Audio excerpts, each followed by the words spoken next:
Senhoras e senhores, boa tarde. Damos seguimento às atividades da primeira tarde do Simpósio Latino-Americano de Direitos do Paciente com a mesa Ética e Direito, Comendadora de Honra em Segurança e Saúde no Trabalho desde 2008 e diretora da Associação Nacional de Enfermagem do Trabalho.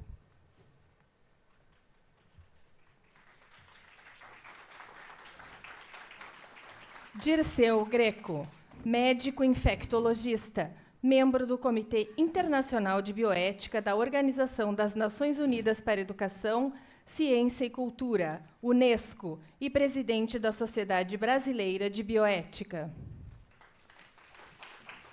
Ignácio Maglio, procurador, diplomado em Saúde Pública, coordenador e membro do Comitê de Ética em Investigação Clínica e de Comitês de Bioética, membro expert da Comissão Assessora do Conselho Nacional de Bioética e Direitos Humanos do Ministério de Justiça e Direitos Humanos da Argentina. Fundador e secretário da Sociedade Argentina de SIDA.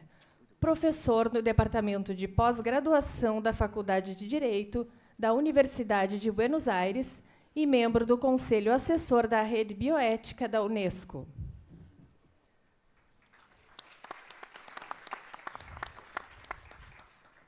Para coordenar a mesa, convidamos Caroline Heck, médica nefrologista, especialista em bioética clínica e social pela Rede Bioética UNESCO, membro do Comitê de Bioética do Grupo Hospitalar Conceição.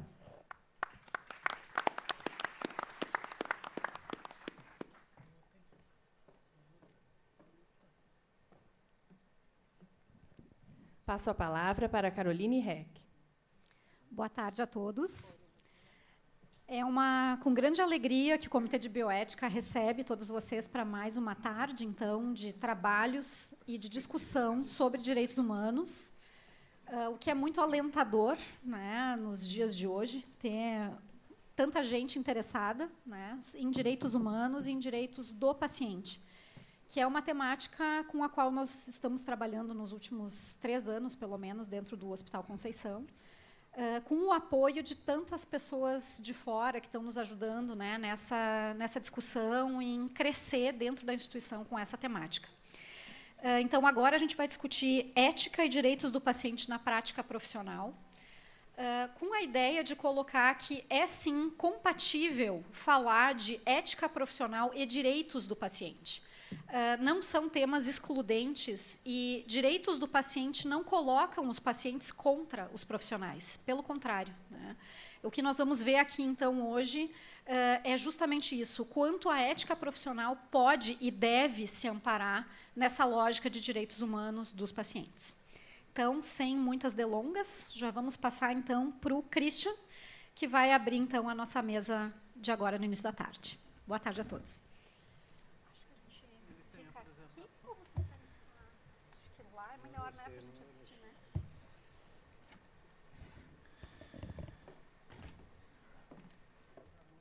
Boa tarde a todos. Nós vamos falar um pouco mais a respeito das diretivas antecipadas de vontade. Já foi esboçado um pouco desse assunto hoje, mas nós vamos analisar alguns aspectos adicionais e bastante interessantes. Quando nós falamos em dignidade, nós temos na Constituição como que um berço para acolher essa dignidade. E a dignidade, ela é um valor precioso e é uma expressão da autonomia privada. Mas a dignidade do ser humano, ela não está condicionada a um estado clínico ou físico. Nós não deixamos de ser dignos porque estamos inconscientes, em coma ou adoentados. Na verdade, é nessas situações, nessas horas, que uma diretiva antecipada de vontade, ela pode ser valiosa. As diretivas, como já foram bem mencionadas hoje, elas podem ser feitas quando o paciente ele prevê, né, uma situação em que ele talvez perca a sua capacidade de se exprimir ou esteja em uma situação que não possa tomar mais uma decisão. Então, o que ele faz? Ele prepara um documento, onde, através deste documento, ele pode proteger a sua dignidade, a sua autonomia e, de forma preventiva, ele antecipa a sua vontade com relação a tratamentos médicos, a tratamentos de saúde. Interessante observar que a doutrina, ela separa, ela diferencia a capacidade negocial da capacidade de consentir. Então, o que é a capacidade de consentir? É quando uma pessoa ela tem entendimento dos fatores que envolvem sua decisão. E, com base nisso, por exemplo, sua consciência, sua formação familiar, até mesmo sua crença, com base nisso, ela forma valores e decide: eu quero isso para a minha vida, talvez se eu depender de um tratamento médico ou se eu estiver no fim da minha vida. Um aspecto interessante que já foi mencionado hoje pela doutora Aline, relacionado com a expressão diretivas e testamento vital, né? Então, testamento vital, tecnicamente, refere-se a questões de fim de vida. Quando falamos de diretivas antecipadas de vontade, estamos falando a respeito de questões que envolvem tratamentos de saúde, tratamentos médicos. Mas, na prática, a expressão testamento vital acaba sendo usada como sinônimo de diretivas antecipadas de vontade. Como a diretiva é um ato jurídico estrito sensu, então vale para o consentimento informado a regra da liberdade da forma. Então, não existe uma forma rígida para que seja feito esse documento, desde que ele expresse, de modo inequívoco, com segurança, o desejo do declarante. E a doutrina exige que o consentimento do paciente seja genuíno, ou seja, precisa ser válido, inequívoco, livre e informado. A base legal para a diretiva antecipada é o artigo 104 do Código Civil, o artigo 6º, inciso 7, da Portaria de Consolidação número 1 de 2017 do Ministério da Saúde e a Resolução 1995 de 2012 do Conselho Federal de Medicina. Falando a respeito desta resolução, nós temos uma recomendação do Conselho Federal de Medicina mais recente, de 2016, a recomendação número 1. Notem que, no mesmo sentido, ela recomenda que o médico ele sempre leve em consideração as diretivas antecipadas de vontade do paciente, se existentes. No entanto, esta recomendação ela vai um pouco além. Ela lembra o profissional que ele precisa averiguar se o paciente porta essa diretiva, mesmo em situações de emergência.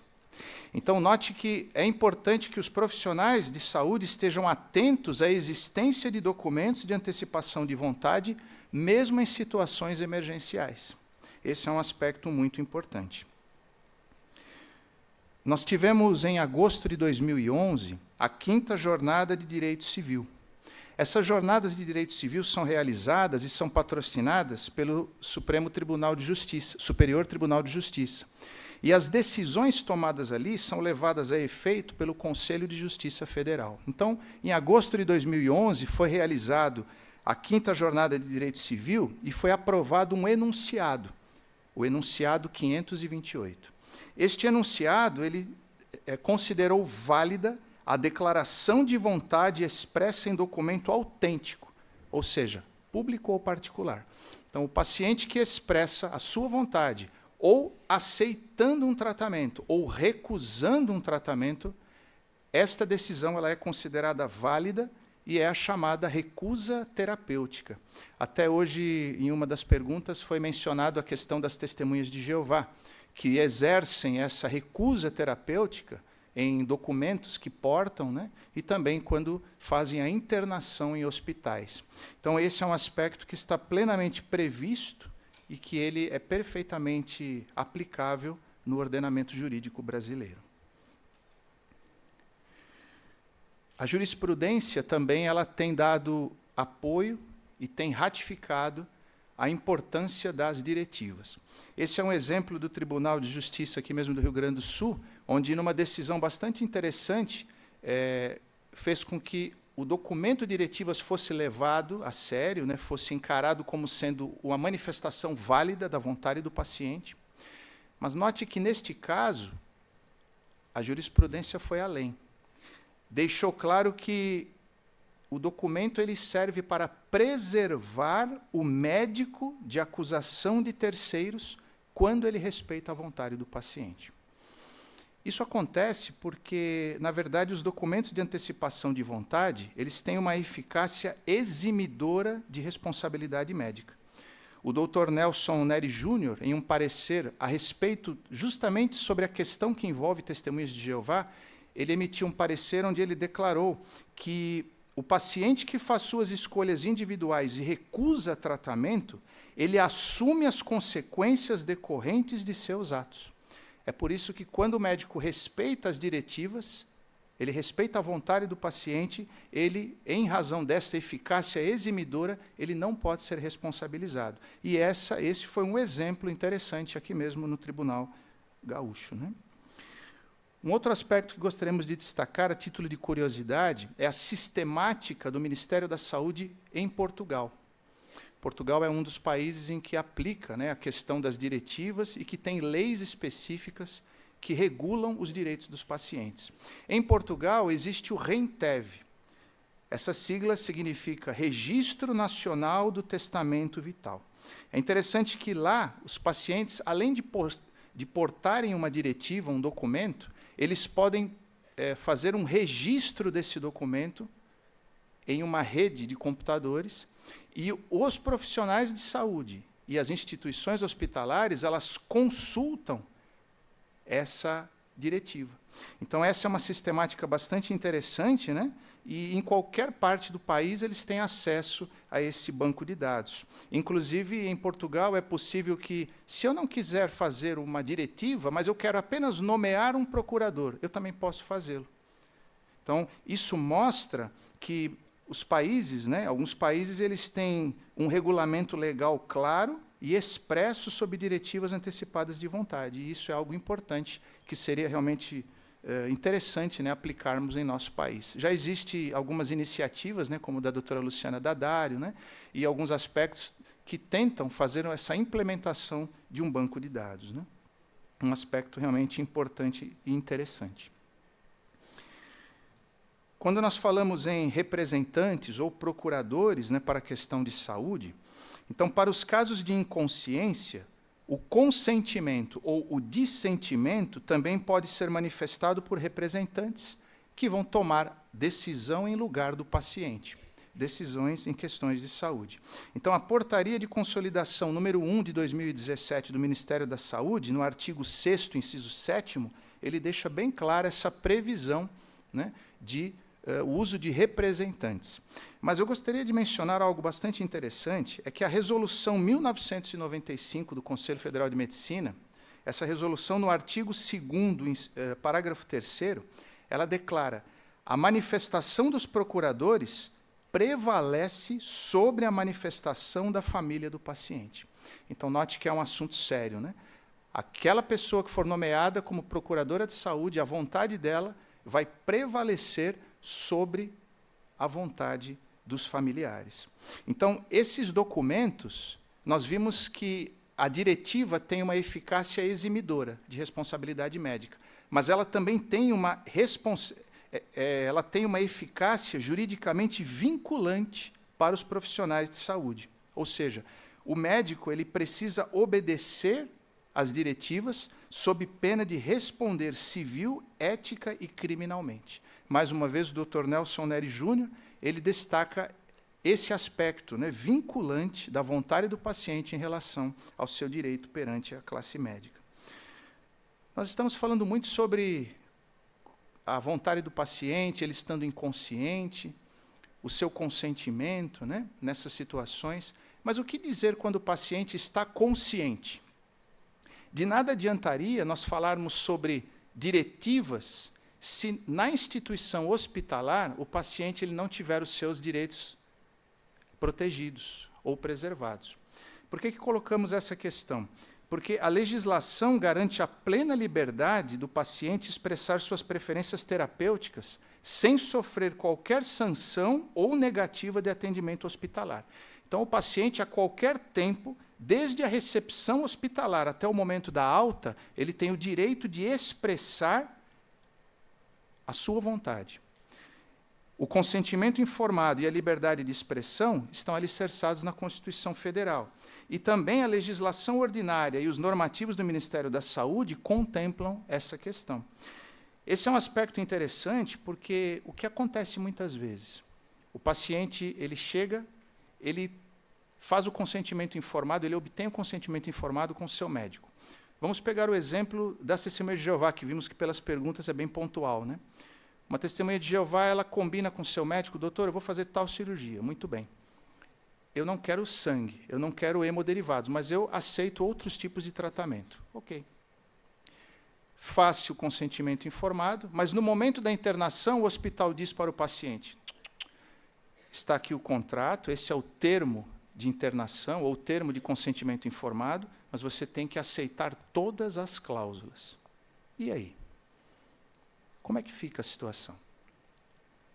Então, é interessante observar que, em São Paulo, a experiência mostrou que, em 2010, o Ministério Público ele foi notificado a respeito de uma série de hospitais que estavam praticando esse tipo de ato, né? E qual foi o resultado? O Ministério Público, o Conselho Superior do Ministério Público, em decisão favorável, fez com que muitos hospitais refizessem os seus termos de consentimento informado. Inclusive, exigiu que mudasse o nome. É termo de consentimento livre e esclarecido. Nesses termos, não mais rígidos, mas flexíveis, espelhava-se qual era a vontade do paciente e também do médico, que tem o direito de exercer a autonomia profissional. Então, esse é um aspecto interessante, porque o Ministério Público de São Paulo ele considerou como ato discriminatório o contrato de adesão, porque é um contrato de adesão. Você chegar no hospital e não poder fazer nenhuma anotação, ou ter que aceitar todas as condições impostas unilateralmente. Considerou como ato discriminatório, como ter negado ao paciente o acesso à saúde e também um obstáculo à autonomia profissional do médico. Nesse respeito, eu gostaria de mencionar o que o próprio Código de Ética Médica estabelece, né? Nenhuma disposição estatutária ou regimental do hospital limitará as escolhas pelos médicos dos meios cientificamente reconhecidos a serem utilizados na execução do tratamento. Então, os tratamentos eleitos pelo paciente e pelo médico, após o processo de consentimento informado, não podem ser restringidos pelo hospital. E, após isso, os hospitais passaram, então, a fornecer termos de consentimento flexíveis, possibilitando, então, que não se praticasse a medicina defensiva, né? Mas que aquele termo fosse um meio do paciente poder ter a sua liberdade garantida, o seu direito de escolha. Então, de nada adiantaria falarmos de diretivas se as instituições hospitalares não fizerem a sua parte, não derem condições, não recepcionarem a relação médico-paciente que já foi previamente acordada, né, ou combinada. Quando nós falamos de consentimento informado, existe um instituto muito interessante, é o consentimento presumido. Vamos complicar a situação. Imagine que um paciente ele chega no hospital, ele está inconsciente, o médico não vê nenhuma diretiva e ele não deixou representantes. O que fazer? Nessas situações, usando ou valendo-se do instituto do consentimento presumido, o médico pode intervir licitamente a favor da saúde do paciente para poder, então, aplicar o tratamento que deseja. Mas aí existe um aspecto importante. Legislações de outros países que contemplam o instituto do consentimento presumido fazem isso de uma forma o mais clara possível. Gostaríamos de chamar a atenção para o Código Deontológico em Portugal. Percebam que o médico deve presumir o consentimento do paciente. A legislação lá não diz simplesmente, em caso de emergência, não precisa do consentimento. Mas a legislação ela é cuidadosa, ela é restritiva, ela evita erros de interpretação, inclusive mostrando que o médico ele precisa, né, analisar se o paciente pudesse recusar ou pudesse se exprimir, o que ele faria. Então, note que é um aspecto bastante interessante, né? O mesmo acontece no Chile, uma legislação mais detalhada, mais clara, e também uma lei que já foi até citada, né, na Argentina. Inclusive, este artigo de lei, o artigo 9, ele declara que esta é uma exceção em que os médicos eles devem utilizar da maneira mais restritiva possível.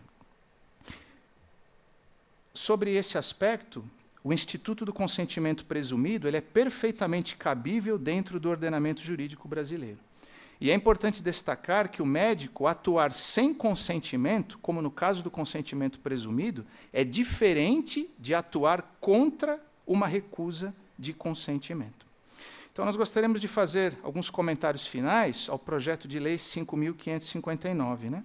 Esta é uma iniciativa excepcional, uma vez que o Brasil não possui uma legislação federal que discipline de forma direta os direitos do paciente. Mas, neste projeto de lei, os artigos 14 e 18, eles dão margem a um subjetivismo que colocaria em risco o exercício da autonomia do paciente. Então, o que sugerimos é uma previsão mais clara do consentimento presumido, que poderia evitar interpretações equivocadas, talvez até mesmo autorizando um tratamento médico compulsório contra a vontade do paciente. Então, talvez nesses artigos 14 e 18, se for feita uma explicitação da figura do consentimento presumido mais clara, poderia evitar, então, interpretações errôneas que poderiam levar ao tratamento forçado. Em conclusão, o que nós vemos na prática? Em geral, os médicos eles desconhecem os aspectos legais da relação médico-paciente e, por isso, eles têm muito medo de sofrer processos ou responsabilizações. Esse é o receio.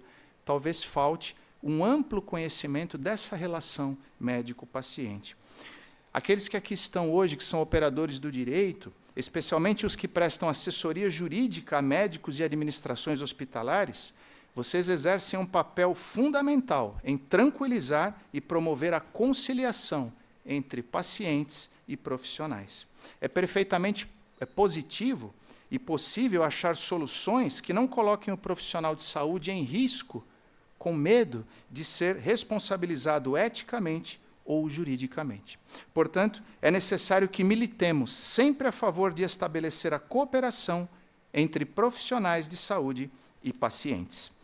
Quero agradecer a todos, agradeço desde já, mais uma vez, ao Dr. Rogério Amoretti, e aproveito esta ocasião para fazer sinceros elogios ao Grupo GHC, pois, conforme vai ser explicado amanhã, o protocolo visando o atendimento aos pacientes, um protocolo específico, respeitando não apenas a pessoa humana, mas seus valores, suas crenças, é uma iniciativa realmente elogiável, e que nós vemos hoje em poucos hospitais na Europa, nos Estados Unidos, e que, sem dúvida alguma, seria muito bom que partisse aqui, para podermos também ajudar outros a ter esse entendimento sobre essa questão tão importante. Então, eu agradeço desde já a atenção de todos.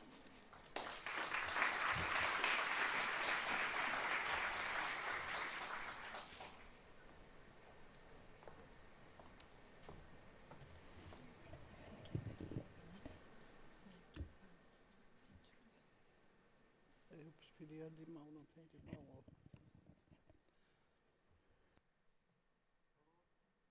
Alô? Boa tarde a todos. Eu quero iniciar agradecendo ao Rogério Amoretti esse convite para estar aqui com vocês hoje e a todo o grupo de bioética do Grupo Conceição, para falar com vocês, então, nesta mesa, sobre os direitos, a ética e os direitos na prática profissional. Pensei muito quando esse tema foi solicitado, do que realmente eu poderia trazer, que talvez não fosse do conhecimento total de todos. Então, resolvi falar sobre os conselhos profissionais, o que eles são, porque são eles que trazem, então, o ordenamento ético as profissões de saúde. Então, os conselhos profissionais eles são órgãos secundários da administração pública e eles são criados através de leis específicas, né, para cuidar do exercício das profissões. Então, todo esse boato que existe hoje aí, os conselhos vão acabar por decreto? Não pode, né? Você não pode eliminar uma lei por um decreto, né? Esses conselhos profissionais são autarquias especiais. Não é uma autarquia igual uma autarquia direta do governo, da administração pública, mas ela é uma autarquia considerada especial porque ela tem um ordenamento diferente das outras autarquias.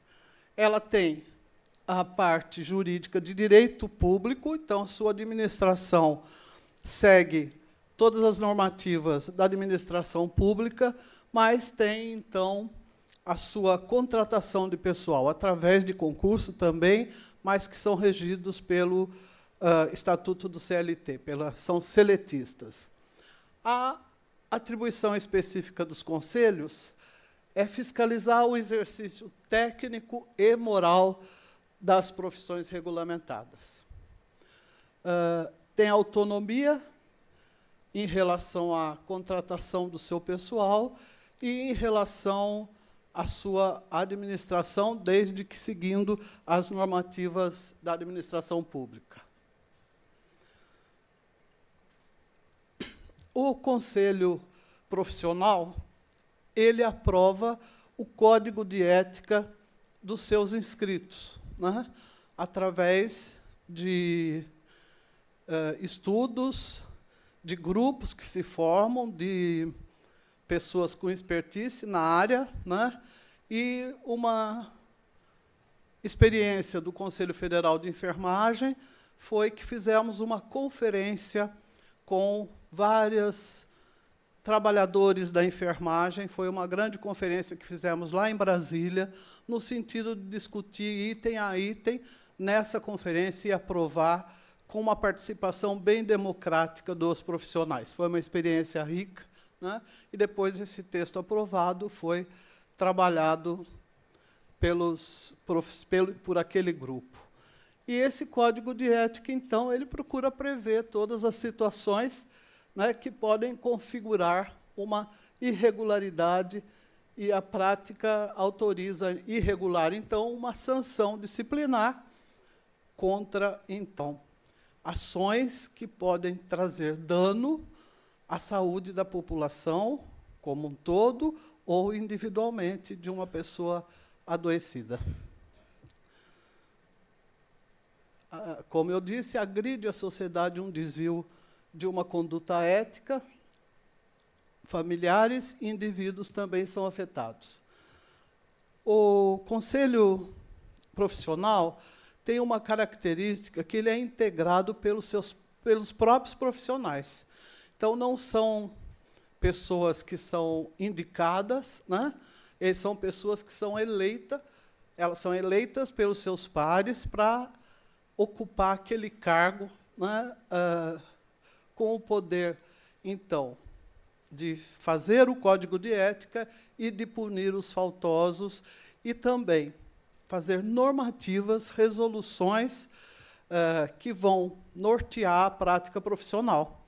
Como já foi colocado aqui, do Conselho Federal de Medicina, mas no Conselho Federal da Enfermagem temos também muitas resoluções de ordem técnica, de ordem ética, para nortear o exercício profissional.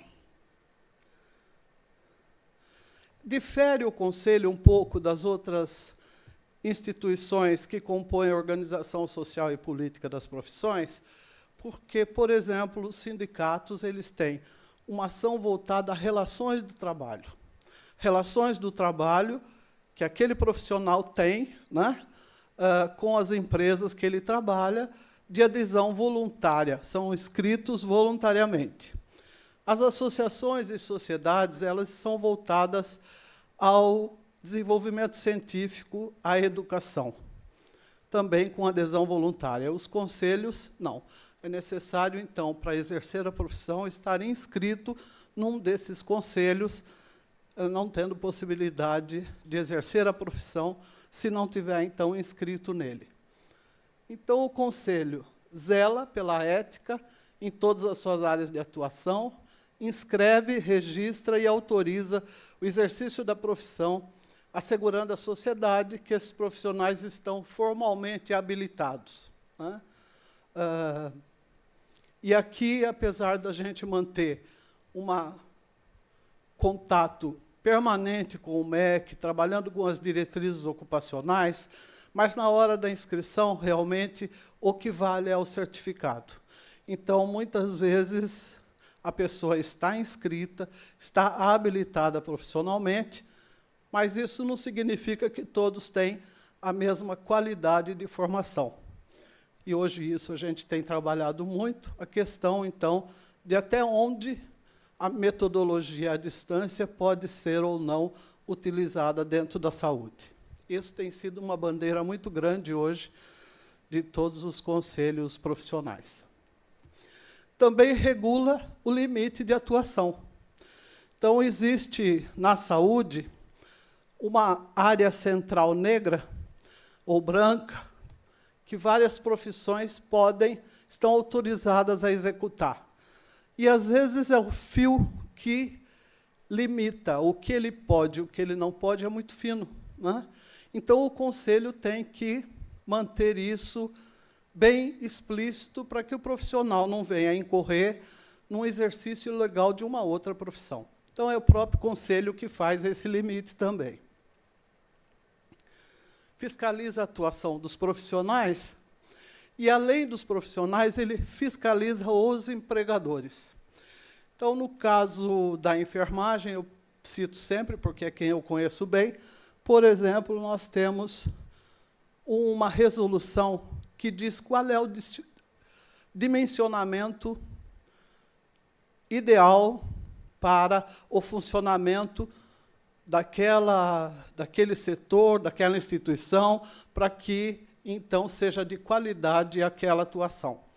Esse dimensionamento não é um achismo, é preparado, tem embasamento científico, validação científica, e muitas empresas não obedecem, né? Às vezes, não só a empresa. Por exemplo, na UTI neonatal, nosso dimensionamento seria 5 pacientes para um enfermeiro.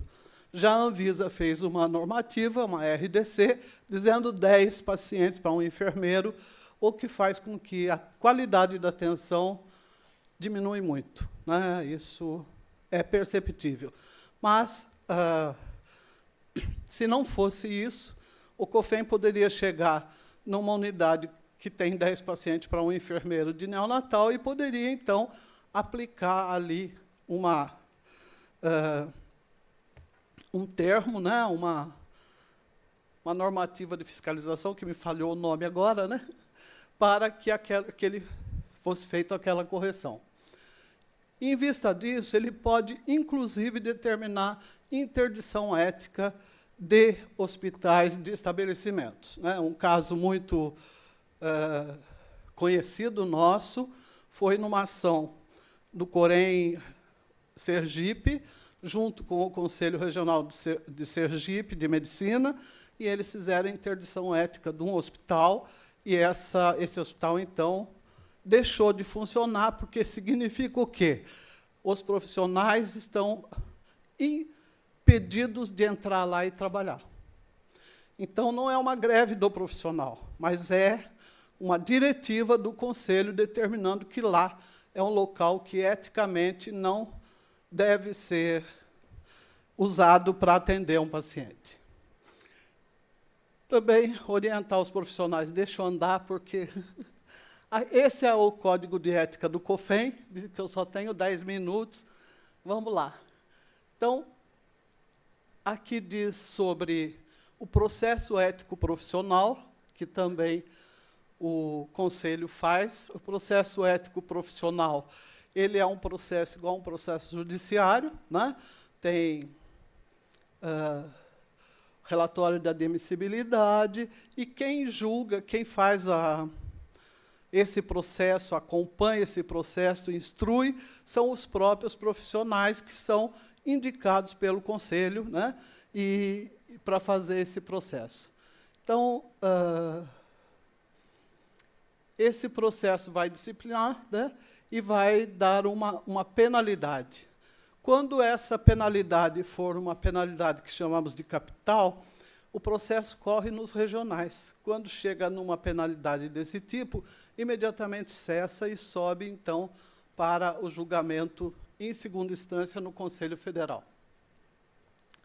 Nós temos no Ministério do Trabalho também uma secretaria na Câmara, Secretaria de Gestão do Trabalho, onde existe uma Câmara de Regulação do Trabalho, que foi criada, então, em 2006.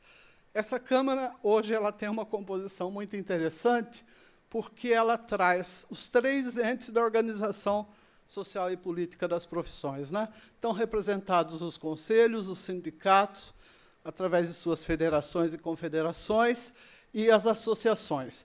E lá, então, ela é consultiva, né? Ela não é deliberativa, mas ela é consultiva, e ela, então, vai dizer também muito dessas questões da atuação dos profissionais, regulando essa atuação, muitas vezes também colocando limites, os limites profissionais. Ela tem como desafio, então, aliar-se aos interesses dos profissionais, garantindo que sua atuação seja realmente útil à sociedade. Aqui, só para mostrar outros conselhos, né, a resolução CFM, que traz o processo... Foi para frente, agora não quer ir para frente nem para trás. Bom, essas são as profissões da saúde de nível superior em cima, que são, aqui em cima, estão escritas, não vai para aqui, escritas numa resolução do Conselho Nacional de Saúde, datada de 1998. Então, se contarem aqui, são 15 profissões de nível superior, né? 14 de nível superior, sendo que terapia ocupacional e fisioterapia, elas se uniram e elas têm, então, um conselho único, né? Conselho Federal de Fisioterapia e Terapia Ocupacional, COFITO.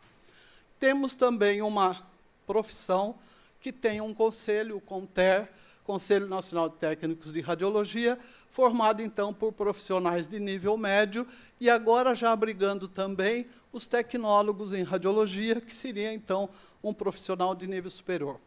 Além desses, vários outros profissionais de nível técnico também na saúde, alguns, como é o caso da enfermagem, técnicos, auxiliares, obstetrizes, todos são inscritos no conselho, em outros conselhos não, né?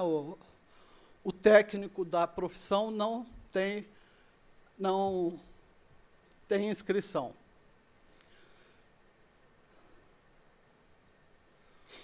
Então, aqui, como eu falei, alguns códigos de ética que eu só coloquei, que todos eles têm, né?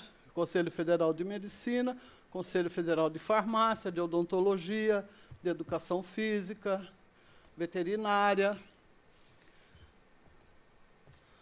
Bom, agora eu estou passando para o conceito da OMS sobre segurança do paciente. Lógico que, quando nós falamos de direitos do paciente, em primeiro lugar, a gente está pensando na segurança do paciente, que é a redução ao mínimo aceitável do risco de dano desnecessário, ponta da agulha. Mas não é isso. O erro, o evento adverso, ele vem, muitas vezes, relacionados a fatores sistêmicos. Então, fatores do próprio paciente, tecnológico e da tarefa, individuais, profissionais, fatores da equipe, fatores do ambiente de trabalho, fatores organizacionais e administrativos e fatores do contexto institucional. E aqui, o que eu gostaria mesmo de deixar, porque ela fica mesa, né, sentada em sarjeta, e depois ela retoma o trabalho, lógico que ela não se recuperou. era uma pausa de recuperação que não teve como ser recuperada, né, por falta de condições de descanso, né? Isso é só um exemplo. Aqui também quero, como está se falando muito hoje da questão da testemunha de Jeová, vocês falam do que eu carrego? Então, acho que isso é uma coisa que temos que pensar. Para que os nossos pacientes tenham todos os seus direitos atendidos, nós temos também que enfrentar a luta para os direitos dos profissionais que cuidam, de todos eles que vocês viram que eu coloquei aí. E, por isso, eu sou uma enfermeira do trabalho, eu estou há muitos anos lutando pela saúde do trabalhador, participei da elaboração da NR32 como um todo, né? Mas não adiantou muito. Muitos locais você não consegue colocar nada. Então, é por isso que eu agradeço mais uma vez, Rogério, que com esse de trazer este assunto, que é um objetivo maior da minha profissão, da minha especialidade. Muito obrigada.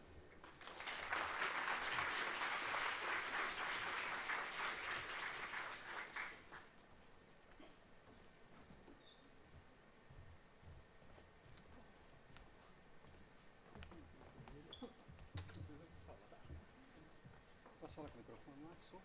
Posso? Isso não me acha. Isso não me acha. O senhor quer falar de onde? Quero falar. Posso rodar? Não está filmando, não está? Não está filmando toda vez. Então tá bom. Pode rodar. Bom, boa tarde a todas e todos. Agradecer, claro, Caroline e Rogério, esse espetáculo aqui, nessa hora da tarde. Homem não pode entrar ou foi só por acaso? Interessantíssimo, cada vez mais. Mas eu estou muito feliz quando você me ligou. Nós já discutimos sobre isso há tempos atrás, em Brasília, Recife. A carta de Recife saiu durante o Congresso, né? Mas aí, o que me pediram para falar, eu fico sempre meio assustado, porque nós estamos vivendo um horror. Às vezes, você entra num lugar, você vai falar sobre uma coisa que aparentemente está funcionando, quando, na verdade, o horror está aí de fora. E vou perder 2 minutos falando sobre isso aqui agora, não vai descontar do meu tempo. Eu acho que é o único país do mundo, e estou falando aqui sem conflito de interesse, não estou falando como presidente da Sociedade Brasileira de Bioética, é o único país do mundo onde uma família é metralhada na rua e o povo não foi para a rua para falar contra, e alguém ainda fala que o exército não mata. Eu fico envergonhado cada vez que eu falo sobre isso. Talvez eu devesse estar lá na rua fazendo alguma coisa. Obrigado, gente. Bom, muito. Eu acho que a resistência tem de continuar dessa maneira. Mas aí eu vou voltar para cá, para outro problema. Olha o tamanho do título para falar em 45 minutos? Não, né? 25, né, no máximo. Pesquisa com seres humanos, passado, presente e futuro. E eu acrescentei mais uma coisa, que é um nome que eu gostaria de ter dado para aquilo que está escrito ali. Vou mostrar para vocês. Bioética frente às populações negligenciadas. Quem é da área de saúde ouve muito falar das doenças negligenciadas. Não tem doença negligenciada. Tem doenças que afetam populações negligenciadas. Tem que mudar esse termo para sempre, né? Essa população que tem as doenças que nós que estamos aqui não temos. Eu vou perder mais 10 segundos. Quem aqui nesse grupo que só tem o SUS como plano de saúde, podia levantar a mão? Que está até razoável. Há muito tempo eu não vi. Deve ter uns 10%. Né? Na verdade, nós não representamos o país. Né? O país hoje vê o Grupo Conceição, vê o Hospital de Clínicas de Porto Alegre, que é SUS puro, atende só pacientes do SUS. E eu, na Universidade Federal, agora eu não sou mais dela, mas a minha universidade estimulava que nós tivéssemos um plano que não fosse o SUS. Então, nós vivemos uma situação complexa de defesa. Né? Importantíssimo, eu acho que até naquele folder de vocês devia ter escrito SUS mais vezes. Né? Importantíssimo ter manter isso como possibilidade. Mas aí eu vou voltar. Então, eu sou Dirceu Greco, sou médico. Eu tinha trazido algumas coisas aqui, não é para vocês lerem, mas tem 3 coisas que eu quero falar que eu sou. Uma delas é colega da Ivone, como conselheiro do Conselho Nacional de Saúde, que é um lugar importantíssimo de estar numa época tão complicada como agora. A outra, eu sou presidente da Sociedade Brasileira de Bioética. Isso é muito bom falar, e tem entre parênteses de quanto tempo, né? Acaba agora em novembro, então daqui a pouco acaba. E o terceiro, atualmente, eu participo dessa Comissão Internacional de Bioética da Unesco, que é interessante, importante, né? A presença do Brasil, Volney era o anterior, eu sucedi numa discussão importante internacional, que agora, novamente, eu tenho ido lá com certa frequência, a partir do ano passado, mas tenho me sentido envergonhado quando alguém me pergunta como é que isso aconteceu no Brasil. Eu falo, não tem resposta, mas é importante, um lugar bom de resistência. E aqui, sobre conflito de interesse, é importante saber, porque eu tenho que saber de onde que eu estou falando. Muitas das minhas opiniões aqui não são da Sociedade Brasileira de Bioética, tomara que seja a maior parte. Eu tinha um conflito importante, que eu era funcionário público federal, então eu era pago pelo Estado. Mas agora não sou mais, sou ex-funcionário público, então não tem nem esse conflito de interesse, até que me corte a aposentadoria, né? Então é importante vocês saberem dessas histórias, de onde que a pessoa está falando. Sou médico e vivi um tempão grande, comecei a parte mais intensa da minha atividade como professor universitário no começo da epidemia da AIDS. Com isso, me envolvi intensamente, acabando por dirigir o Departamento Nacional de DST-AIDS no período 2010 a 2013. Então, esse é o pano de fundo dessa discussão, que eu vou contar para vocês só uma parte dela, se der tempo. E a bioética tem antecedentes, né? E toda vez que eu falo sobre isso, eu fico lembrando que é muito fácil falar sobre terra arrasada. Quer dizer, contar o diagnóstico, como está tudo tão ruim, é bom, mas não é isso que a gente precisa, né? Tem que saber como é que nós vamos sair disso. Mas a bioética, como uma parte dela que me cabe em parte aqui, que é sobre a pesquisa, o passado é muito ruim. É muito ruim mesmo, né? Tem uns exemplos aqui que eu não vou ler todos, de jeito nenhum, não vai nem dar tempo, mas aqui está lá o estúdio Tuskegee, que todo mundo conhece, aquelas no sul dos Estados Unidos, 40 anos, usando placebo, sem dar medicamento e tal. Depois o da Guatemala, que muita gente não conhece. Os americanos que fizeram o Tuskegee mudaram para a Guatemala para testar quão eficaz era o tratamento com a penicilina. E precisavam de voluntários. Como é que eles fizeram? Pegaram prostitutas que estavam infectadas e colocaram pessoas para ter relação sexual para ver se infectavam para poderem tratar. Como não funcionou bem, eles começaram a colher o treponema pálido e escarificar. Escarificaram no pênis, não deu muito certo, na pele, fizeram intradérmico, até intratecal fizeram na população.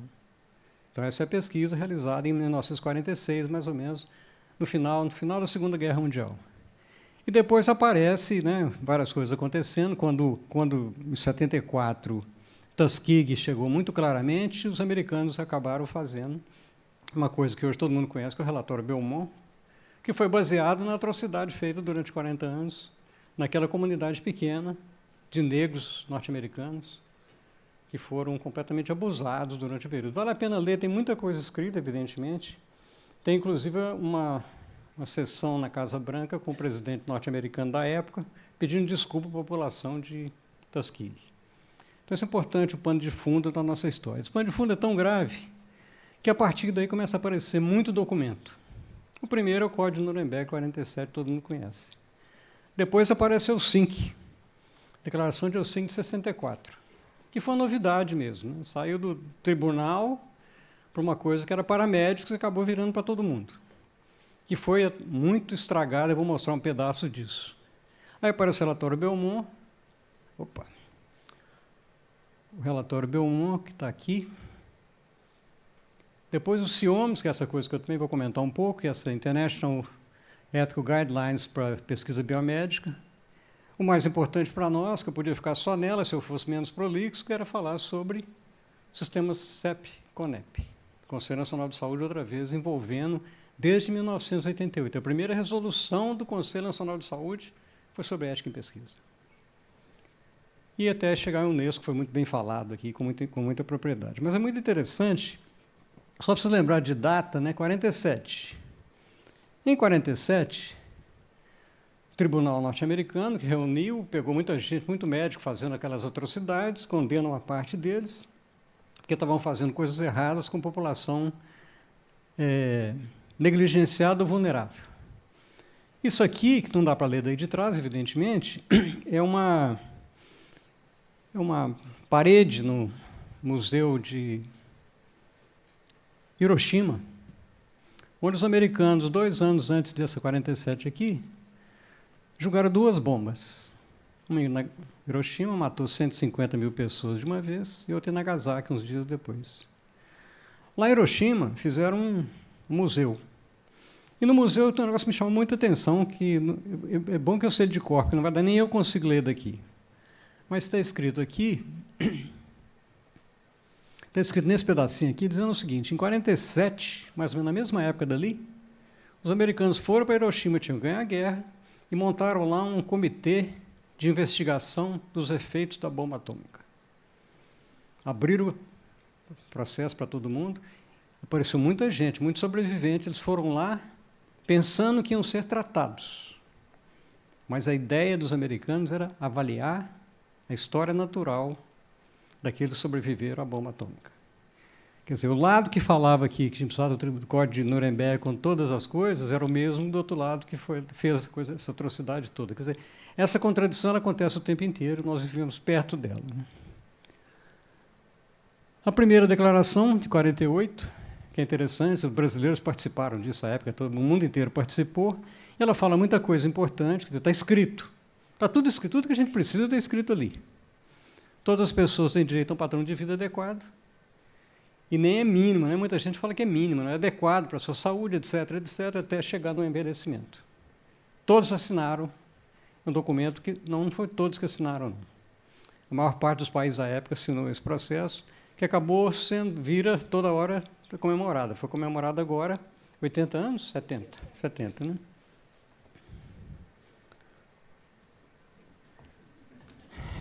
Nem comecei a falar, já pôs um negócio de 10 minutos ali para mim.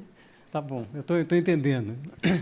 Então, a Declaração de Helsinki foi a segunda que apareceu, que era importante. Ela aparece em 64, que para nós é uma época horrorosa, né? Mas em 64 tem uma coisa boa, que foi a Declaração de Helsinki. Ela chama Helsinki porque foi reunião da Associação Médica Mundial lá. Mas ela foi muito modificada desse período de 64 até 2013. A última revisão foi aqui no Brasil, no Ceará, em Fortaleza.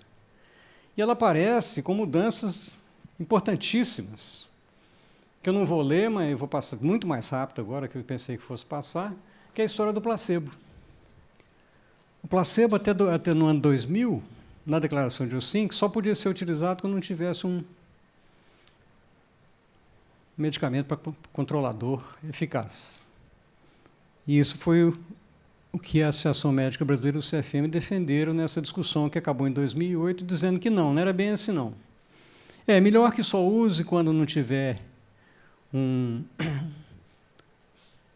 tratamento comprovado, não existir comprovado, mas se tiver razões metodológicas ou segurança de uma intervenção e o paciente não ficar sujeito a qualquer risco sério ou dano irreversível, você pode usar o placebo. Quer dizer, essa foi uma discussão que foi uma pressão enorme, porque no ano 2000 eles tinham aceito que não podia. No período 2000 2008, a pressão enorme norte-americana, principalmente da indústria farmacêutica, faz essa mudança. Que o Brasil firmemente foi contra, numa época diferente de hoje, né?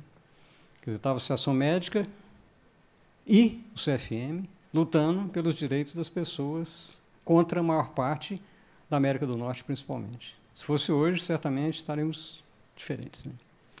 E, além disso, na mesma época, o acesso pós-estudo, que foi uma vitória grande da Declaração de Helsinki do ano 2000, dizendo que, após o estudo, aquele medicamento ou procedimento que fosse eficaz devia ser mantido para aquela pessoa que beneficiou dele.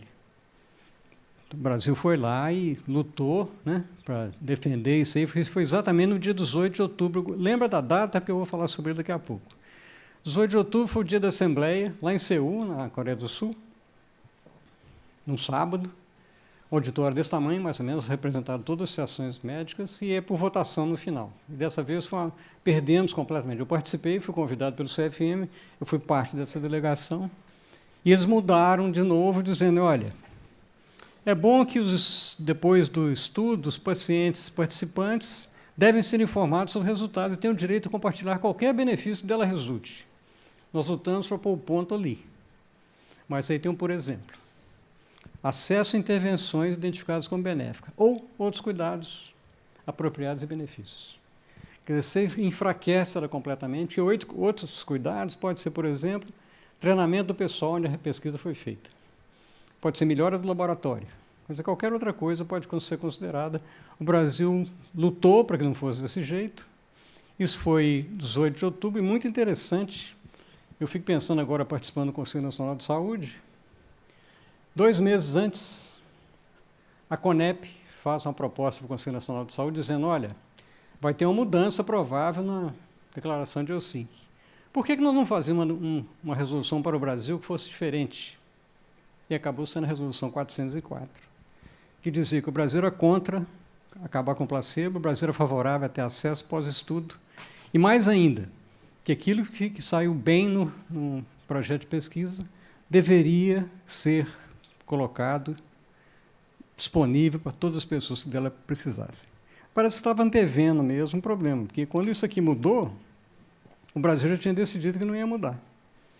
Evidentemente, a declaração de Helsinki não tem nenhum valor legal, mas ela é aceita pelo mundo inteiro, e os americanos começaram a criticar o Brasil, que o Brasil era diferente, dando muito mais direito aos pacientes. Então, isso aconteceu nessa época, 18 de outubro, 2015 já foi falado, é uma declaração muito interessante, não tem a menor dúvida dela, mas, como sempre, tudo isso é negociação, né? O Pepe Vargas mostrou aqui que acabaram de tirar gênero daquela proposta. Acaba sendo entregar, algumas vezes anéis, outras vezes os dedos, um pedaço do braço, né, para ver se dá certo, né? Aqui a declaração do Unesco, que é muito interessante, ela tem algumas coisas muito boas mesmo, em promover acesso equitativo aos progressos da ciência, responsabilidade social e saúde, alcançar um dos direitos fundamentais de qualquer ser humano é gozar da melhor saúde, não tem dúvida também. Mas aqui começa a ter problema. Partilha dos benefícios, que é muito boa, muito interessante, mas fala o seguinte, com vista a dar efetivação a esse princípio, quer dizer, benefícios resultantes de qualquer investigação científica devem ser partilhados, pode assumir uma das seguintes formas, pode ser só uma. Pode ser assistência especial e sustentável, acesso a cuidados de saúde de qualidade, fornecimento de novos produtos, apoio ao serviço de saúde, ficou igualzinho ao Helsinki. Se eu apoiar o serviço de saúde, se é uma delas, eu estou satisfazendo o que esse processo estava querendo dizer. Evidentemente, isso foi um acordo, né? A pressão que houve para não ter essa declaração, principalmente da América do Norte, como bem falado hoje de manhã pelo Volney, enorme. Então, você acaba entrando em acordo, e nesse acordo você põe lá acesso, pode ser, por exemplo, acesso ao conhecimento científico e tecnológico, está resolvido. Quando, na verdade, a nossa discussão tinha de ser que tinha que ter acesso aos benefícios resultantes do projeto de pesquisa. Então, esse é um problema dela, que, claro, que repete intensamente, essa aqui eu vivi muito próximo dela, que é o CIOMS, as diretrizes internacionais, que estão disponíveis agora em português, o CFM traduziu, em inglês, espanhol e francês, porque são as 3 línguas do Unesco, e ela tem partes importantes, ela tem várias coisas lá, como valor científico e social, já conversei sobre isso hoje com minha colega argentina, a distribuição equitativa de benefícios, opção de controle, cuidados e tal, mas na hora que entra nos detalhes, o valor científico, olha, está dizendo que o pesquisador da área tem obrigação moral de assegurar que toda pesquisa seja realizada de acordo com direitos humanos. Então, esse preâmbulo fala mais ou menos bem. Tem que ser nos direitos humanos, mas tem que ter relevância social. E o valor científico e social não pode submeter participantes ou comunidades a maltratos e injustiças. Esse foi um jeito de pressão que alguns de nós fizemos para melhorar um pouco o texto, que talvez não tivesse nem essa última frase. Mas aparece com a distribuição equitativa de benefícios, aí pronto, eles se enrolam do mesmo modo que todas as outras. Fala o seguinte, financiadores e pesquisadores devem assegurar que os benefícios sejam distribuídos de forma equitativa. Então, essa é importante. Mas depois,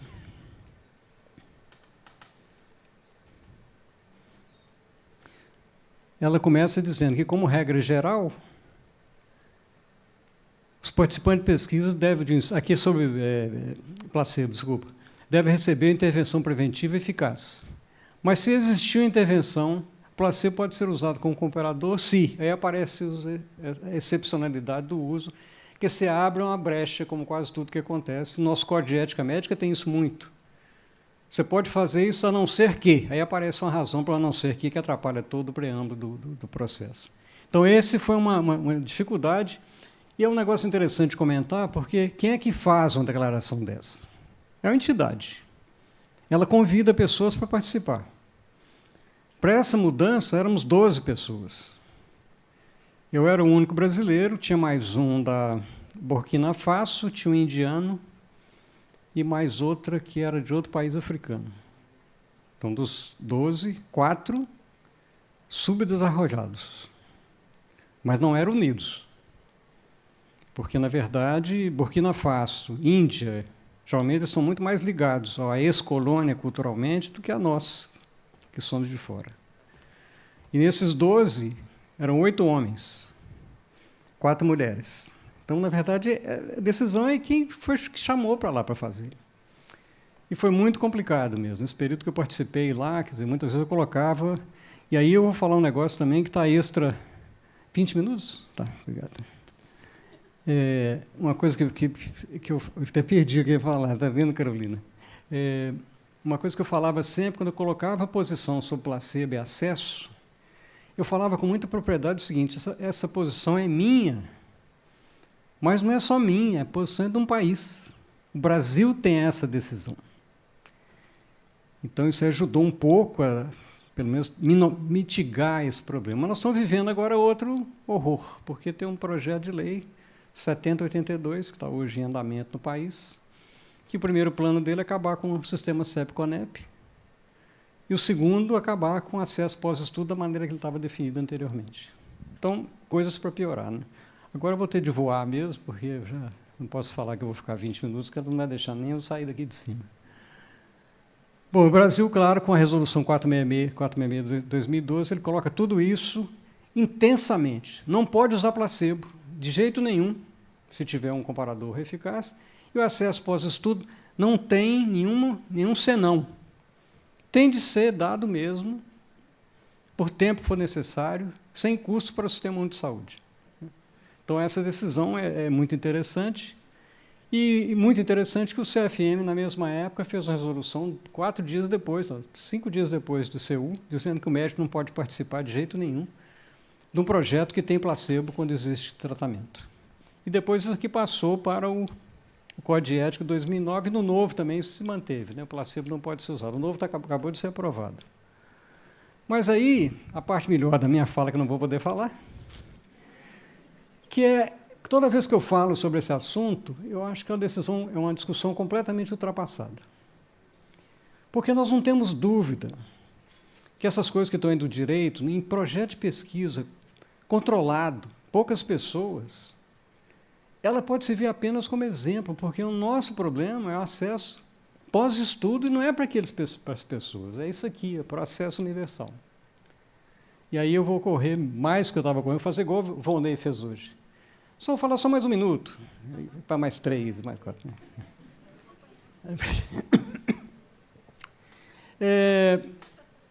Aí eu já tinha comentado, né, além da doenças que afetam populações negligenciadas, são doenças decorrentes e perpetuadoras da pobreza. Esse termo é internacional, agora está muito aceito, né? Ele decorre da pobreza, ele perpetua a pobreza, que são isso que nós estamos vivendo, cada situação que a gente fala. Num país complexo como o nosso, né? Desse tamanho, 8 milhões e meio de quilômetros quadrados de área, e com um sistema único de saúde, que também é uma coisa completamente inusitada. Mais de 100 milhões de pessoas com um sistema único, é só no Brasil que tem. Mas é um país pobre. Não, desculpa, o país não é pobre. A população brasileira que vive nesse país é pobre. E aí está sendo bem claro aí, né? 46% com renda familiar de R$ 1.136. Eu fico impressionado como é que alguém sobrevive com isso sem roubar. Mas é isso, é o país. E com chance de piorar. Reforma da Previdência, aprovada a primeira parte ontem, não vai ser para nos ajudar, né? E investimento em pesquisa, já foi falado, esse programa é muito interessante para vocês abrirem, ele chama World Mapper, ele faz uma comparação sobre a quantidade de dinheiro, de coisas que tem relacionada com o país, né? Você vê que o Brasil aqui, diferente da América do Norte e da Europa, tem uma quantidade pequena de dinheiro para pesquisa. E não só o Brasil, na América Latina está toda ali. Alguém apertou o negócio. Olha só. Alguém está fazendo com maldade comigo aqui. Mas agora eu vou terminar. Agora eu vou terminar do mesmo jeito que ele falou hoje de manhã. Bom, então pensando como fazer, né? Se a Terra arrasada foi mostrada, se a pesquisa no mundo, a pesquisa que existe, ela é cheia de problemas, apesar de ter muito normatizada, o que você pode fazer para melhorar, né? Uma parte está aqui, né? Não vou ler toda, mas tem uma parte importante, né? Apesar de pesquisa ser muito importante, o mais importante para nós todos que lidamos com a área de saúde, a urgência é para que todos tenham acesso à saúde de qualidade, enquanto os ensaios clínicos podem ser realizados em comunidades com menor vulnerabilidade. Parece óbvio também, né? Mas difícil ser alcançado. E na história dessas doenças, é um exemplo muito bom que o Volney comentou essa manhã, eu vou repetir porque eu acabei vivendo isso também mais ou menos sem querer. Eu estava como professor visitante na London School em 2014, quando a epidemia de ebola reapareceu. E o diretor da London School, meu amigo há muitos anos, ele que descobriu o ebola, então vivia cheio de repórter lá, falando, o que vai acontecer? Vai ter 1 milhão de casos até o final do ano. Aí aparece a história da África Ocidental. E esse pedacinho aqui vale a pena vocês lerem. Não tinha profissional de saúde nenhum, porque na época anterior a FMI tinha exigido teto nas contas públicas, de redução de empregos no setor público, redução de trabalhadores comunitários de saúde, e aí, evidentemente, não tinha jeito de tratar. E só apareceu o tratamento, aqui está bem escrito aqui, né? Fico doente, não sei o que vai acontecer. Aí chega na Europa, apareceu vacina, apareceu tratamento. Na verdade, é essa a história que a gente vive o tempo inteiro. Eu vou concluir, minha conclusão é o seguinte.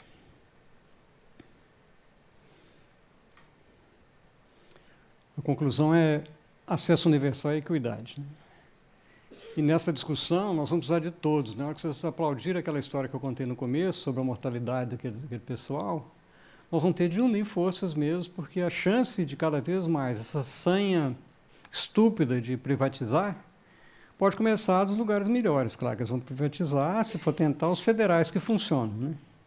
Hospitais.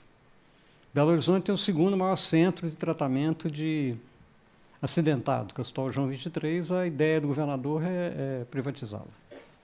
Quer dizer, essa história vai atingir todo mundo mesmo, evidentemente, né? Então, acesso universal, está bem na Constituição, não vou falar sobre isso, você já sabe, os slides vão ficar aí, tá? Para eu voltar cá para falar de novo sobre isso. E aí a criação do SUS, que foi um marco importante, mas aí tem um problema, que nesse 1 minuto que já ultrapassou tudo, porque o Brasil tem um sistema definido, que muita gente fala que é utópico, eu falo que é aspirativo. Ele define muito bem que você pode ter acesso. E tudo que é complicado em saúde no Brasil, quem faz é o SUS. Inclusive HIV/AIDS, hepatite, transplante, oncologia, etc. Mas está acontecendo um movimento internacional, que está escrito aqui embaixo. Em 2015, a Organização Mundial de Saúde, essa Margaret Chan, que era a diretora, faz uma proposta que parecia muito interessante para o mundo. Cobertura universal de saúde é um equalizador social mais poderoso entre as políticas que nós temos opção. Tem lugar que não tem nenhum acesso, então se montar alguma coisa é boa. Mas o que está acontecendo hoje é que o Brasil está usando isso aí para baixar o SUS, porque o SUS não é, olha a sigla, aqui chama Cobertura Universal de Saúde, em português é CUS. Eles estão querendo mudar o SUS para virar o CUS, porque é mais barato, se equaliza por baixo. Então, essa discussão, é verdade isso, o nome eu não inventei também não, a tradução brasileira é essa mesmo. E aí, terminando, eu vou terminar, isso aqui é bom, último. Num país que fala que não tem dinheiro, aqui está claro, isso é repetido, vocês sabem disso, né? Orçamento total do país, 708 bilhões é para amortizar a dívida e para a saúde tem 4,7%. E eles vão diminuir isso aqui, claro, né? Aqui não vai mexer, a não ser que a gente faça uma pressão cada vez maior, inclusive na rua. E aí, parabenizando vocês, eu mostrei 3 pedaços aí, que eu já tinha falado com o Rogério sobre isso, né? A primeira lei, que eu acho que é mais intensa, vale a pena ser repetida, que é essa aqui, do Roberto Gouveia, que era deputado federal do PT de São Paulo, e faz a primeira lei estadual, de 99, aprovada pelo Covas, assinada pelo Covas, e ele, infelizmente, não foi reeleito, porque isso aí teria ido para a Câmara Federal com essa lei.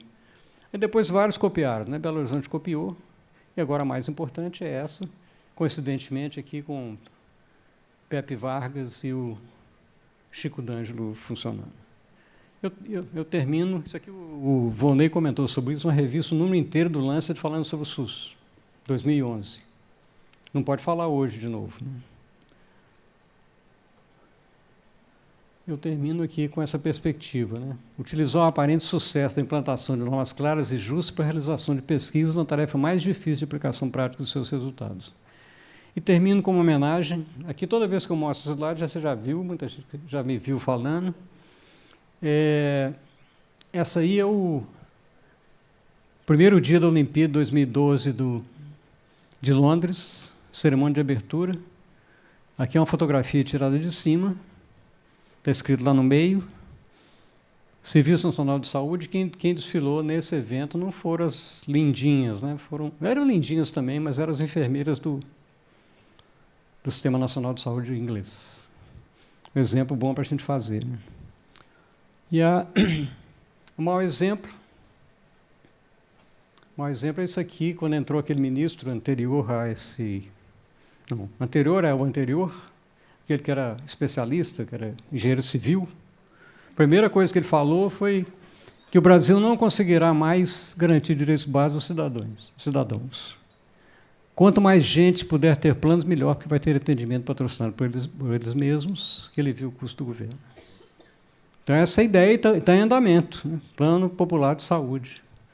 Eu termino com essa citação. Esse Tucídides, que escreveu sobre a Guerra do Peloponeso, ele falou uma frase muito interessante. A justiça só será alcançada quando aqueles que não são injustiçados se sentirem tão indignados quanto aqueles que são. Eu acho que aqui é mais ou menos a gente, né? Quase tudo branco, nível superior, com plano de saúde, nós estamos indignados pelo que está acontecendo com o outro lado. Eu acho que tem de ser diferente. A diferença é essa aqui, ó. Eu acho que, infelizmente, a justiça só prevalecerá quando aqueles afetados e indignados forem capazes de se emanciparem para a luta por seus direitos. Esse é o outro lado da moeda. Nós precisamos fazer, sim. Mas o lado que a gente faz é porque nós somos bons, porque é o dia que nós acabarmos entre essa... Eu estou doido para usar um expletivo aqui no final, mas está gravando, não está? Então não vou falar, não. Esse governo que está aí, ele pode cada vez dia piorar, mas ainda não tem nem essas pessoas para falar as coisas boas para os outros, né? Então, o mais importante é a segunda parte. A primeira é que o povo chama de empoderamento. Não existe, né? Você já viu alguém dar poder para o outro? Eu vou te empoderar? Não tem empoderamento. Mas Paulo Freire falava muito bem, né? Isso é emancipação. E eu acho que esse que é o nosso papel. Eu extrapolei mesmo, mas acho que eu vou embora amanhã, vocês vão esquecer que eu falei tanto. Muito obrigado, vamos lutar juntos para que isso mude. Um abraço.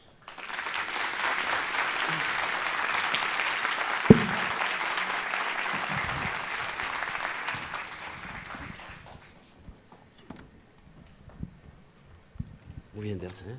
Maravilla. Gostou? Sí. Sí, sí, sí, ok, obrigado.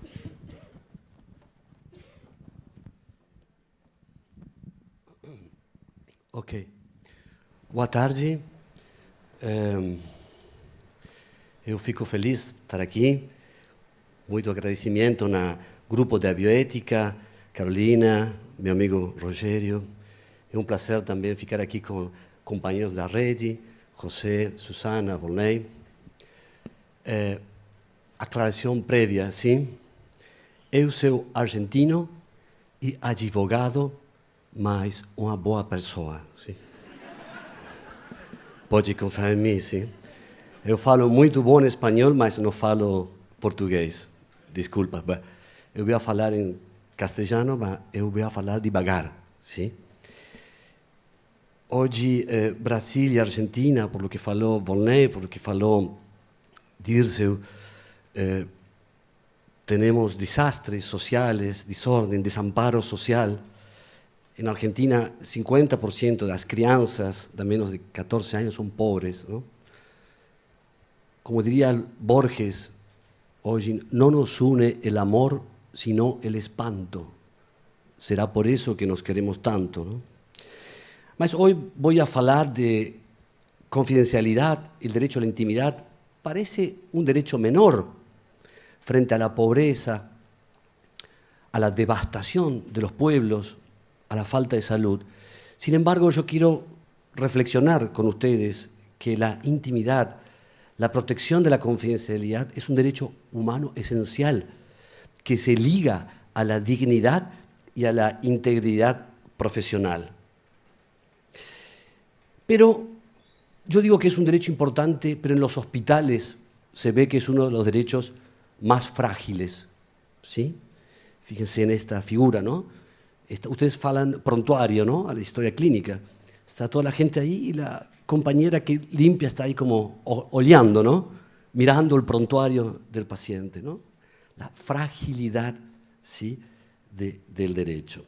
Pero les voy a contar una historia también, cómo en los hospitales, en los ascensores, en los pasillos, se quiebra esa protección a la intimidad. Les voy a leer esto. Es una comunicación telefónica, ¿no? Por teléfono. Dicen, hospital, buen día. Buen día, señor. Quiero información sobre un paciente que está internado, ¿sí? ¿Quién es el paciente? Se trata de Pablo Ramírez. Está en el cuarto 376. Un momento que lo voy a transferir con la enfermera. La enfermera dice, hola, buen día, yo soy la enfermera. La persona dice, quiero saber cuáles son las condiciones clínicas del paciente. Un minuto que voy a llamar a médico, ¿no? Viene el médico y dice, aló, ¿qué quiere? Vea, doctor, quiero saber cómo está Pablo Ramírez del cuarto, ¿sí? Espéreme un minuto que voy a buscar la ficha, el prontuario, ¿no?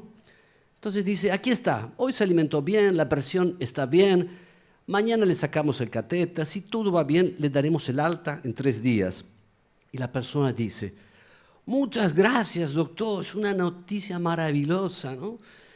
Y el doctor dice, pero usted es un pariente. No, eu sou Pablo Ramírez, estoy aquí, mas nadie me dice nada, ¿no? Fíjense cómo, obrigado, cómo cualquier persona llama, ¿no? Uno da información como si esa información fuese de acceso público, ¿no? Pero vamos a ver que esto inclusive, cuando nosotros protegemos, ahora vamos a ver qué es la intimidad, eso favorece la confianza y favorece la posibilidad de poder escuchar a los pacientes. Nosotros escuchamos cada vez menos y hablamos cada vez más, mucho más los abogados, ¿no? Pero fíjense lo que decía Hipócrates, 2500 años atrás, muchos pacientes se curan solamente con la satisfacción que les produce un médico que los escucha. Y esto es lo que fomenta confianza. Una vez le preguntaba a un apóstol, ¿qué es la relación médico-paciente? Y él dijo, es el encuentro entre una conciencia y una confianza. Si yo quiebro la intimidad, quiebro la confianza. Sin confianza no podemos vivir. Sin confianza no hay relación médico-paciente posible. Sin confianza, ninguém de ustedes podría haberse levantado esta mañana de sus camas, ¿verdad? Por eso la confianza es esencial. Y en VIH-Sida, yo tengo que hablar un poco de, ustedes le dicen SIDA, le dicen AIDS, ¿no? AIDS. ¿Por qué es mucho mayor la necesidad de proteger la intimidad? Porque no existió en la historia de la humanidad una epidemia con tanta carga de discriminación y de estigma que el SIDA, que el AIDS. Ni la tuberculosis, ni la sífilis, eso está estudiado. Quizás el AIDS se metió con los 2 grupos simbólicos más importantes de cualquier comunidad. ¿Cuáles son? la muerte y el sexo, ¿verdad?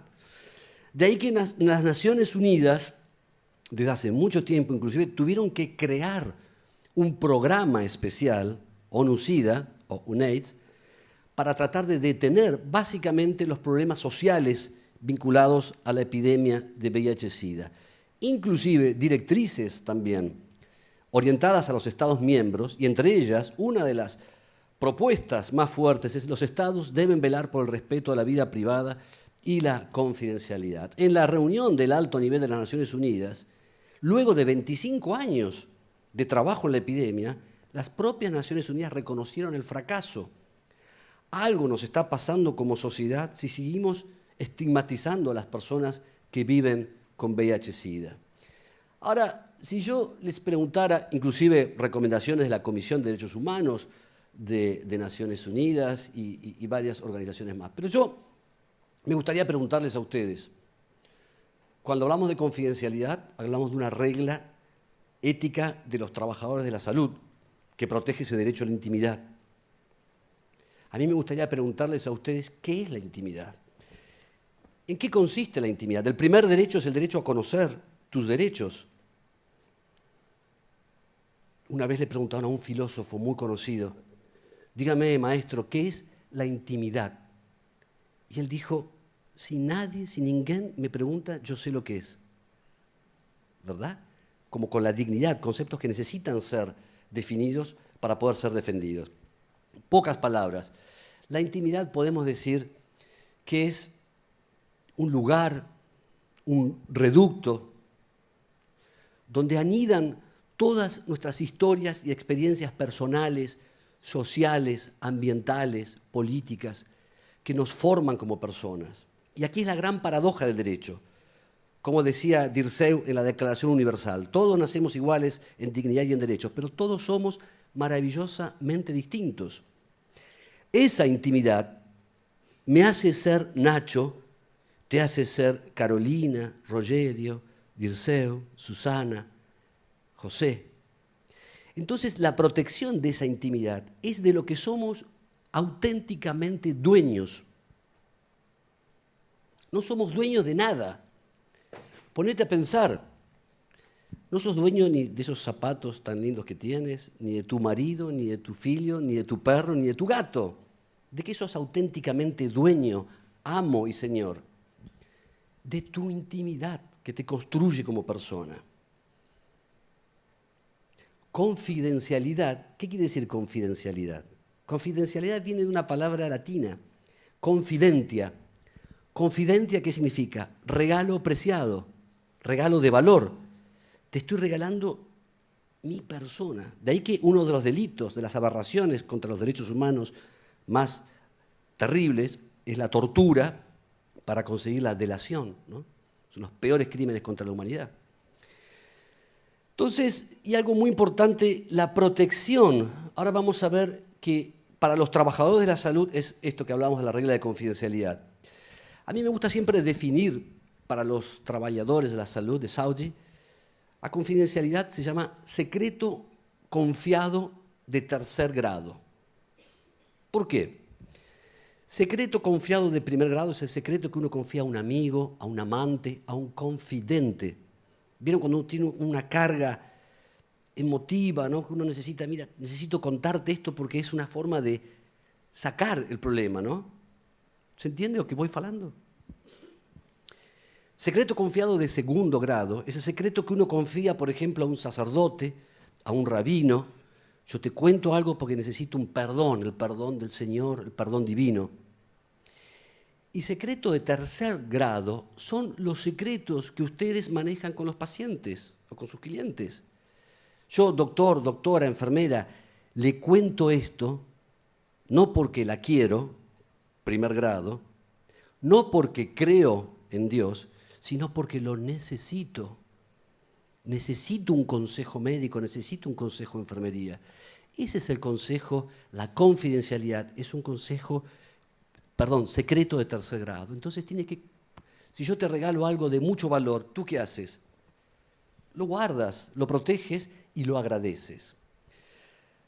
Es una regla, es una de las reglas. Brasil El año pasado, los abogados pueden acreditar esto, acaba de aprobar la primera legislación de protección de datos personales en Saudi. Creo que es la ley 13.079 o 13.009. Muy importante para Brasil que ustedes hoy tengan una ley de protección de datos personales. ¿Por qué hay que proteger los datos de salud?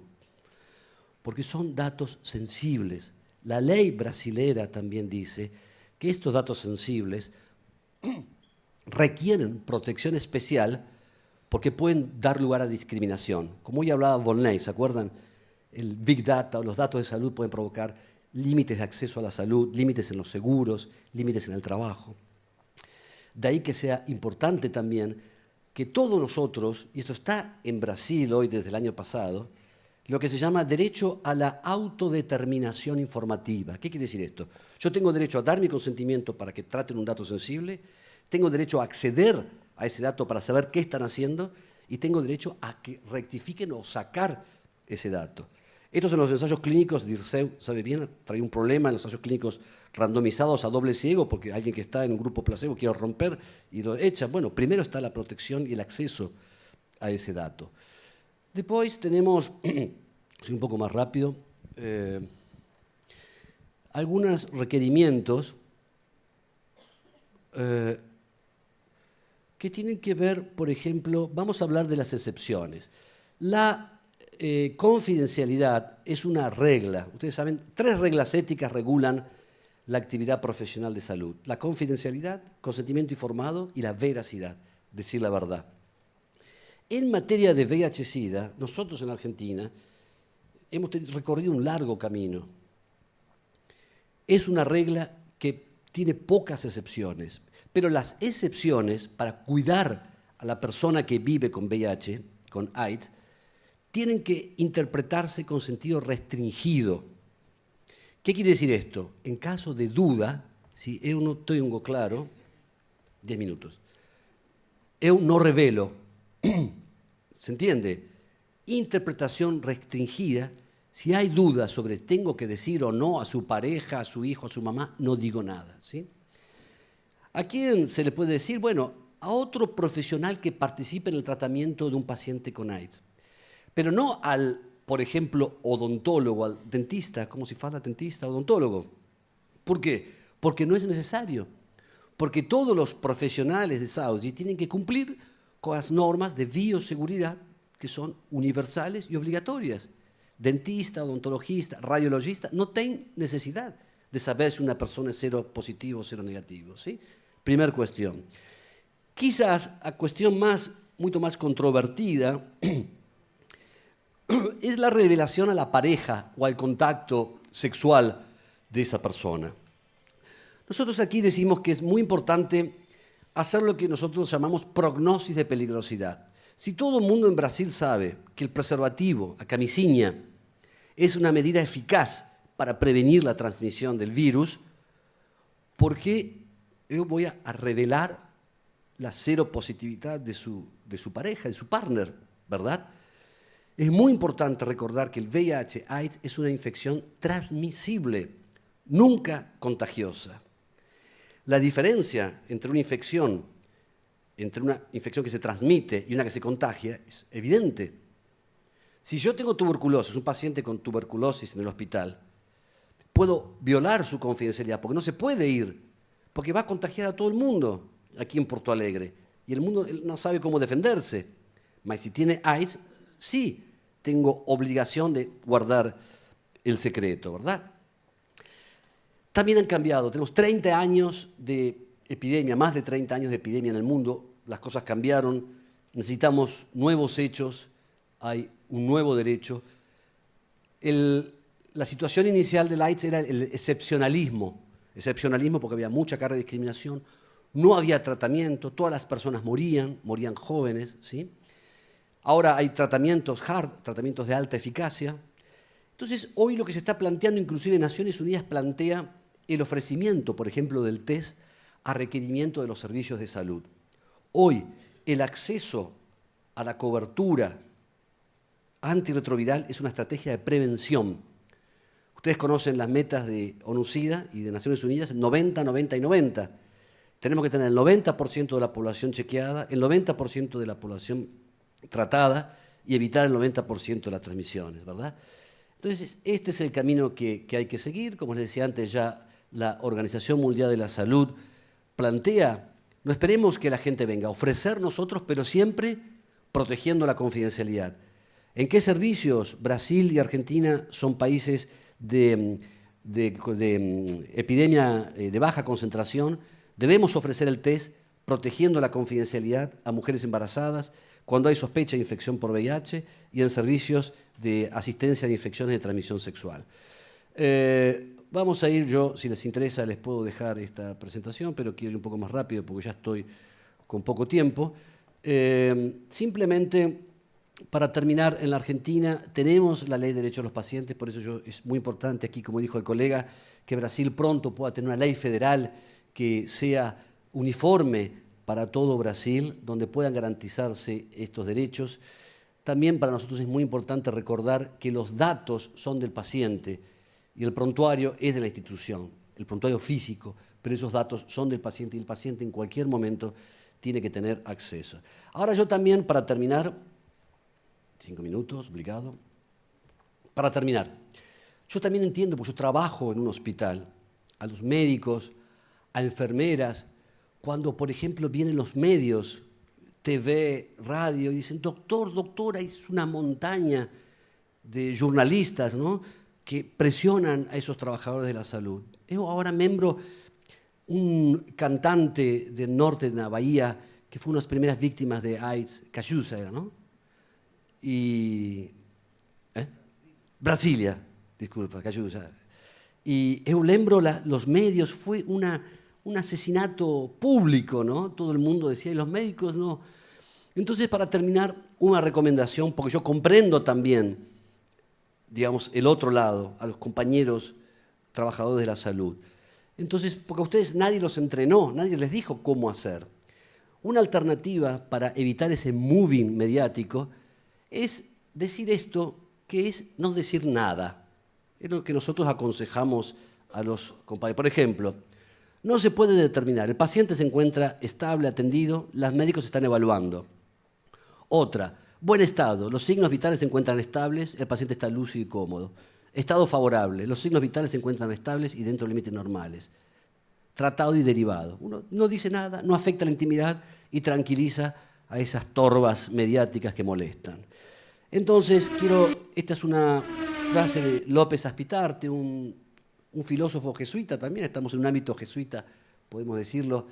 López Aspitarte decía, ¿no?, cuando alguien llega a conocer la intimidad de otra persona, debería repetirse, esto no es mío, esto no me pertenece. Yo, como les decía antes, trabajo en un hospital, es un hospital de enfermedades infecciosas, el Hospital Muñiz. En el año 83 vimos el primer caso de SIDA, el primer caso de AIDS, y desde aquel momento nosotros, como el malogrado Jonathan Mann, que fue una autoridad, un funcionario de Naciones Unidas, creo que esta es la mejor conclusión. Proteger y promover los derechos humanos es un trabajo tan concreto de salud pública como cualquier otro, ¿no? Y creo que la protección de estos derechos humanos tiene que ver con la epidemia, tiene que ver con detener el curso de la epidemia para el año 2030. Ojalá Dios quiera que sea así. Muchas gracias.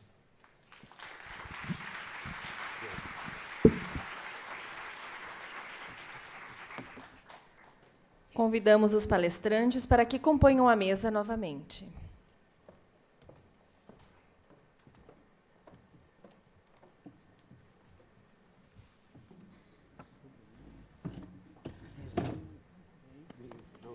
Não fiquem bravos que eu cortei as palestras, tá? Depois a gente vai deixar tudo online para vocês, vamos deixar tudo bonitinho. Só eu gostaria de fazer um adendo só à fala do Christian, que o projeto de lei ele já foi modificado, Christian, naqueles artigos que tu trouxeste.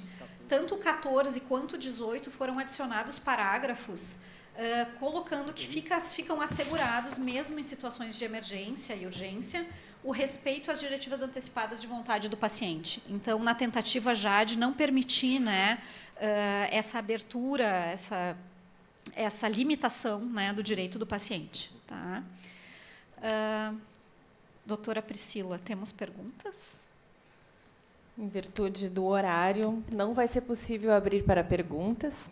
Mas nós temos coffee break. Tem coffee break. Os palestrantes ficarão à disposição para esclarecimentos durante o intervalo. Então tá. A seguir, nós retornamos, então, com a mesa Direitos do Paciente, Obstáculos e Possibilidades.